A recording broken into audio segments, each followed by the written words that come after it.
All right, so our epoxy's all set up, and what I'm going to start out doing, I already did one side. The first thing I'm going to do is grind down these brass rods, so that way we have a nice flat surface. And now I'm going to go, a lot of people will trim these scales up, but it's easy just to put a real coarse grit paper on and just knock it down real quick. It's a lot easier, I believe. But first thing I'm going to do is get these level, that way I've got two flat surfaces to keep it on so it doesn't rock like that. And I've already trimmed up this side of epoxy, and I've got to do this side. And right now I'm just going to use the metal handle in the center as an outline pretty much to go ahead and shape out my wood. And then I'll start cutting in similar to this one right here. I'm going to cut in for the rear grip, and then a little bit of a foregrip, a contour for the center of your hand. And I'm going to make it kind of similar to this one. I really like the way this one feels. So we're going to kind of keep it about the same. Right here we've got our, I can't remember what that's called. Pretty much keeps your finger from slipping up on the blade. But we're going to kind of grind that out as well. Give a nice taper right here. So let's get started.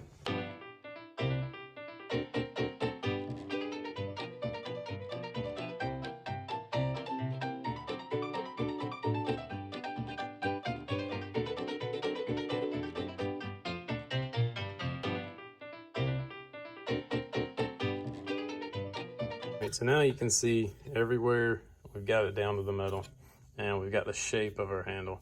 So now I'm going to start doing is I'm going to go up here to where you can push in and make it bow, and I'm going to start just kind of starting to round things off. And right here I'm going to leave this end fat, kind of taper in a little bit right here, fat again, taper in, a little bit chunky right here. You want a good grip.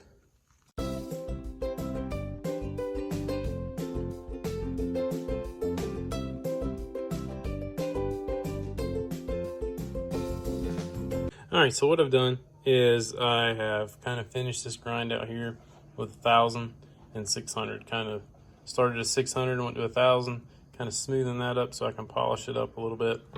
And I've got it looking pretty decent. It's got a couple pretty hard marks right close to in here, and I got the majority of it out. And I think I'll be able to polish it out with the leather strap.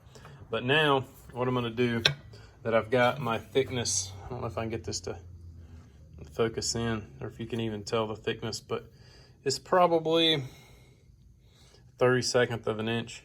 And now what I'm going to do on the 1,000 grit, I may start at 600 and then go to 1,000. I'll probably do that. I'll probably start on 600. I'm going to increase my angle just like you would normally sharpen a knife, and I'm going to grind in that edge all the way across. Keep it nice and smooth going across.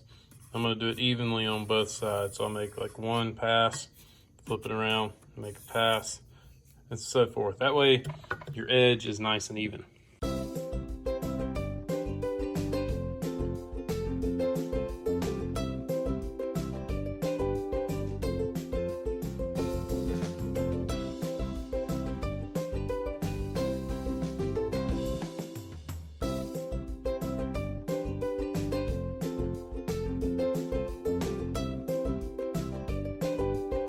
So there it is.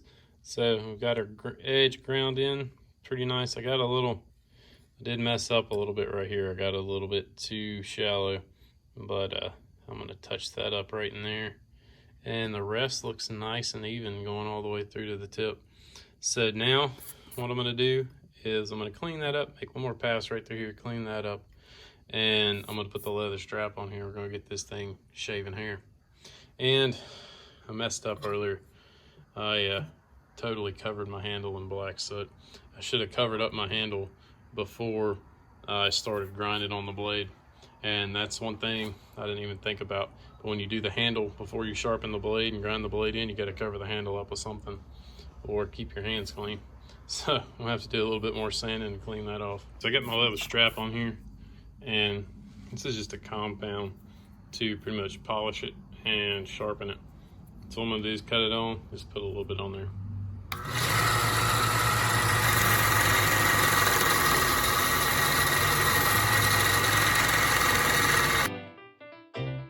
You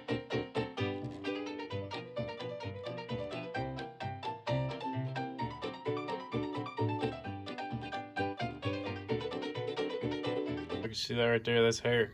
Little shave hair. So there we go. We got her all sharpened up. Got a nice mirrored edge on there. Looks really good. And I tried to polish up in here a little bit, and I still got a little bit of streaking, but I don't think I'm gonna worry about it too much. This isn't gonna be a show knife. It's just a deer skinning knife, and all I'm going for is a really good sharp edge. And that's what we got right there.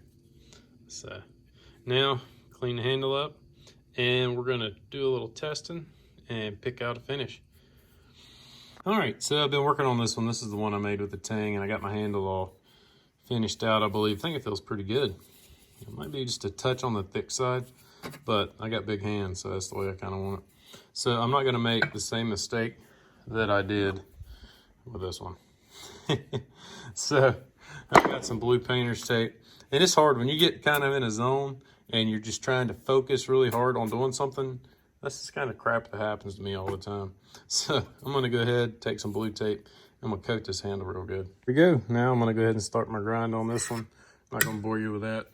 We're just gonna do this one the exact same way.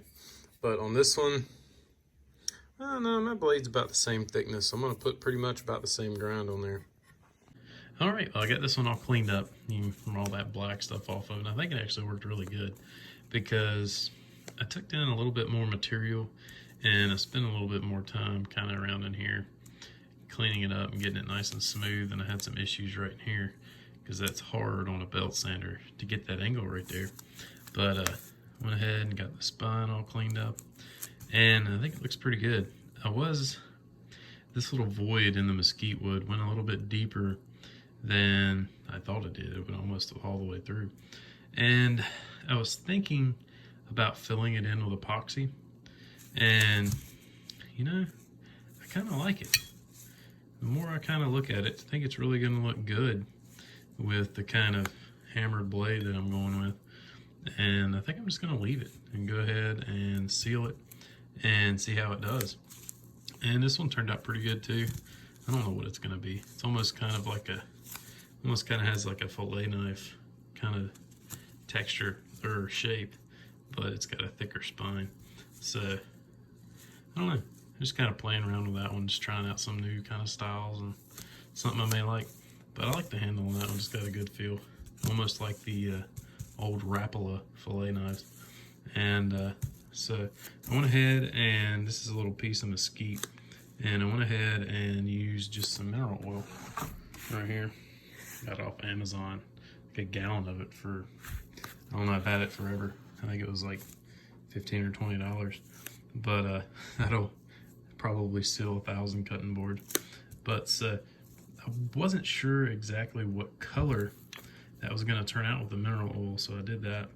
And I think that's more of the grain pattern, so I think it's going to look really good. I didn't want anything dark. I don't like darker wood, which I normally use tung oil, and that kind of makes it a little bit darker. And mesquite's already a little bit darker wood, so I wanted to kind of keep with a light kind of finish. So we're going to go ahead and get this done. All right, so I just got some mineral oil on a rag here. Oh man, that's gonna look good. That's gonna look really good. So I'm gonna probably put, I don't know, 3 or 4 coats on it. I'm gonna let it dry, and then I will come back and just make sure it's really good and sealed. So whenever I wash it, I know that it's not gonna soak into the wood. Pretty much the exact same thing you would do for a cutting board. So what I really am curious, I left this part in this handle because it had a piece of lighter wood, and it doesn't seem to be softer. It just seems to be the way mesquite is, and I'm really kind of excited to see the contrast in that. I went ahead and I've got 1 coat on here, and one really good thing about using mineral oil is you don't have to worry about getting it on the blades. It's just like a really light oil, really clean light oil, and it kind of does the same thing I was talking about in, I think, the first video. You can tell from once you oil the blade, this hammered part back in here looks a little bit darker, and I really like the way it looks. But check this out. That looks awesome. So I've never used mesquite before, and I think I talked about that in part 1, but it's just something you don't get here in North Carolina. And my cousin actually got some. He used to live in Arizona, and he had some scraps laying around, and I actually came out of the trash can. I pulled this out of his trash can to make these scales out of. But man, that looks awesome. So that's pretty much it. I'm gonna let this dry for a couple hours, overnight or so, and I'm gonna put 3 or 4 coats on there, make sure it's just really good and sealed. But man, I think they look good. This one definitely has a kind of a weird shape, but I can't wait to use it. It's gonna be, I don't know if I'm gonna love it or hate it, but this is a typical old skinning knife. So, and if you don't want that, you can grind all that out. It's no big deal, but that's just the way that I kind of like them to look. Actually, it looks like something you made instead of something you went and bought. So I think that's awesome. I love that handle. Rubbing this off on with a rag, and down in there you can see it's not getting anything in there. And this is probably something that no one would ever have to deal with, but it's just my luck that the scale had that void in there. And I knew it had a little one, but I thought, you know, it looked like it was just on the surface, and I wouldn't have any trouble sanding it out when I went to finish the handle. But what I'm gonna do is I'm gonna fill that void up and make sure it is sealed completely all the way down in there, because that would be really bad, because that would soak water up like a sponge and ruin the whole handle. I wanted to go with the mineral oil. It says right on it, FDA approved, odorless, tasteless, colorless. So, you know, if this one will probably use a lot in that kitchen, and that's mostly why I made it. But this way, you know, you're using something that is food safe. Well, hope everybody liked the video, and it's something, you know, I just like to piddle around with. I'm not an expert knife maker by any means, but something I started doing a few years ago. And I was going to go ahead and show you how I make my sheaths as well for the knife, the leather sheaths, but it's just going to take too long, and I'll probably throw that in the next video. It might not be the next one, but it'll be coming soon. So appreciate everybody watching, and please subscribe if you have already. I really appreciate it, and we'll see you next time.